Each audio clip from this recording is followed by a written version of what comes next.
할렐루야. 우리 주님이 주시는 은혜로 믿음의 용기를 얻어서 오늘 주어진 삶을 당당하게, 담대하게 감당해내시는 축복의 날이 되시기를 바랍니다. 오늘 말씀은 사무엘하 17장 15절에서 20절입니다. 이에 후세가 사독과 아비아달 두 제사장에게 이르되 아히도벨이 압살롬과 이스라엘 장로들에게 이러이러하게 계략을 세웠고 나도 이러이러하게 계략을 세웠으니 이제 너희는 빨리 사람을 보내 다윗에게 전하기를 오늘 밤에 광야 나루터에서 자지 말고 아무쪼록 건너가소서 하라.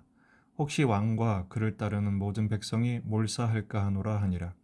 그때 요나단과 아히마아스가 사람이 볼까 두려워하여 감히 성에 들어가지 못하고 에누로겔가에 머물고 어떤 요종은 그들에게 나와서 말하고 그들은 가서 다윗 왕에게 알리더니 한 청년이 그들을 보고 압살롬에게 알린지라. 그 두 사람이 빨리 달려서 바우림 어떤 사람의 집으로 들어가서 그의 뜰에 있는 우물 속으로 내려가니 그 집 여인이 덮을 것을 가져다가 우물 아귀를 덮고 찌은 곡식을 그 위에 널매 전혀 알지 못하더라. 압살롬의 종들이 그 집에 와서 여인에게 묻되 아히마아스와 요나단이 어디 있느냐 하니 여인이 그들에게 이르되 그들이 시내를 건너가더라 하니 그들이 찾아도 만나지 못하고 예루살렘으로 돌아가니라. 아멘.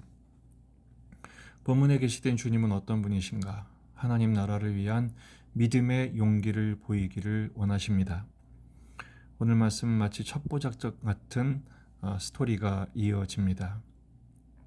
후세가 다윗 편이었던 두 제사장 사독과 아비아들에게 연통을 넣습니다.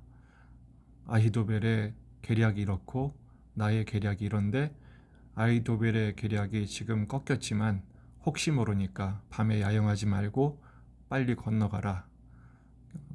머뭇대다가는 몰사할 수 있다라는 것을 전하죠. 요나단과 아히마아스, 사독과 아비아달의 아들들인데 그들은 사람들이 볼까봐 무서워서 성에 들어가지 못하고 에느로겔가 샘 곁에 머물고 있었습니다. 후세가 여종에게 전달하면 여종이 이 두 사람에게 전달하고 이 요나단과 아히마아스는 다윗에게 전달하는 그런 약속을 갖고 있었던 것이죠. 그러나 두 사람은 한 청년에게 발각되어서 압살롬에게 그 밀고가 들어가고 맙니다. 그래서 두 사람은 도망을 하죠. 도망하다가 바우림 어떤 사람의 집에 들어가서 우물 속에 숨습니다. 그런데 그 집 여인이 그 두 사람을 숨겨주죠. 덮을 것을 가져다가 우물 아귀를 덮고 찌은 곡식으로 위장을 합니다. 여기가 지금 어디입니까? 바후림입니다. 사울의 고향인 베냐민 지경이고 또 다윗이 도주할 때 시므이가 돌을 던지면서 저주했던 바로 적진 한복판이었죠. 바로 여기서 이 두 사람이 발각이 되면 두 사람의 운명뿐 아니라 다윗의 운명도 위험에 처할 갈림길에 놓여 있는 것입니다. 그런데 두 여인의 활약, 바로 후세에게 전달받은 여종, 그 여종이 또 이 아히마아스와 요나단에게 전달을 하고 또 이 요나단과 아히마아스를 숨겨준 무명의 여인으로 인해서 압살롬의 세력이 무력화되는 분기점에 놓여 있는 것입니다. 압살롬의 종들이 묻죠. 두 사람 봤느냐? 어디 갔느냐? 여인이 말합니다. 시내를 건너가더라 라고 말하죠. 결국 그들은 찾지 못하고 돌아가고 맙니다. 이 믿음의 여인은 여호수아 2장에 나오는 여리고성의 라합의 모습과 꼭 닮았습니다. 두 명의 정탐꾼들을 숨겨두고 지붕의 3대로 그들을 덮어두면서 추격꾼들이 왔을 때 거짓 알림으로 그들을 따돌리죠. 그리고 피할 길을 인도합니다. 이 행동에 대하여 야고보서 2장 25절에서는 이렇게 해석을 합니다. 또 이와 같이 기생 라합이 사자들을 접대하여 다른 길로 나가게 할 때 행함으로 의롭다 하심을 받은 것이 아니냐, 이 행위를 의롭다고 판단을 합니다. 어떤 행함입니까? 믿음의 용기로 실천한 것이죠. 정탐꾼들을 영접한 일, 그리고 이 정탐꾼들을 피하게 한 일, 그리고 붉은 천의 사인을 통해서 그 행위가 예수 그리스도의 십자가의 은총을 영접한 것으로 해석이 된 것입니다. 라합은 구속사역의 전사가 된 것이죠. 여기서 우리가 배울 만한 교훈이 이것입니다. 믿음은 용기가 필요하다라는 것입니다. 헌신이 있어야 되는 것이죠. 본문에 나오는 무명의 두 여인들이 소식을 전하고 숨겨주었던 그 모습들을 통해서 그들은 아히마스와 요나단을 영접한 것이 아니라 결국 그들을 통해서 다윗의 후계자로 오시는 예수 그리스도를 영접한 결과를 얻게 됩니다. 목숨 걸고 하나님 나라에 헌신했고 결국 그 헌신은 예수 그리스도를 위한 헌신으로 이어지게 된 것이죠. 이 말씀의 결론은 우리들에게도 명백하게 주어집니다. 주님의 이름을 위해, 주님의 나라를 위해 우리도 이런 믿음의 용기를 보여야 할 때가 있다라는 것이죠. 위기에 처한 사람들을 살리고 그 영혼들을 구원해내며 하나님 나라를 위해 벽돌 한 장을 쌓는 충성, 주님은 결코 잊지 않으신다는 사실입니다.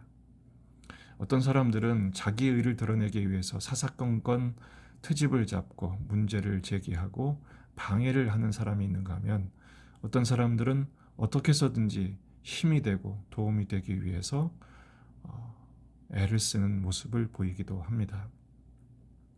성경에서는 남자들이 제구실을 하지 못할 때 여자들을 등장을 시킵니다. 본문의 여인들도 그랬고 또 믿음의 라합 이런 사람들, 특별히 누가복음 8장 2절 3절을 보면 여인들이 예수님을 섬깁니다. 또한 악귀를 쫓아내심과 병고침을 받은 어떤 여자들 곧 7귀신이 나간 자 막달라인이라 하는 마리아와 헤롯의 청지기 구사의 아내 요한나와 수산나와 다른 여러 여자가 함께하여 자기들의 소유로 그들을 섬기더라. 믿음의 용기를 가진 여인들의 모습이 바로 교회의 모습이고 성도들의 모습이 되어야 합니다. 예수님을 위한 용기 있는 헌신을 기대하시기 때문입니다. 계시록 2장 10절에서는 바로 이것이 교회의 역할임을 천명하면서 우리들에게 용기 있는 충성을 촉구하고 계십니다. 너는 장차 받을 고난을 두려워하지 말라.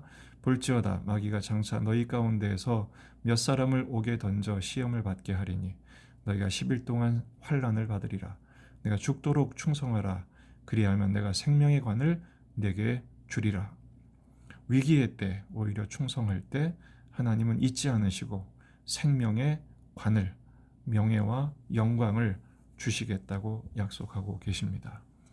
오늘 주어진 삶이 비록 그렇게 대단해 보이지 않는 우리의 행보라 할지라도 믿음으로 걸어가시고 믿음으로 위기에 처한 사람들을 살려내고 돕고 섬기고 희생하며 사랑하고 덮어주고 아무것도 할 수 없다면 기다려주고 기도해주는 삶을 통해서 하나님 나라를 위한 신실한 청지기로 순종하고 그에 대한 상을 받는 축복의 날이 되시기를 주의 이름으로 축원합니다.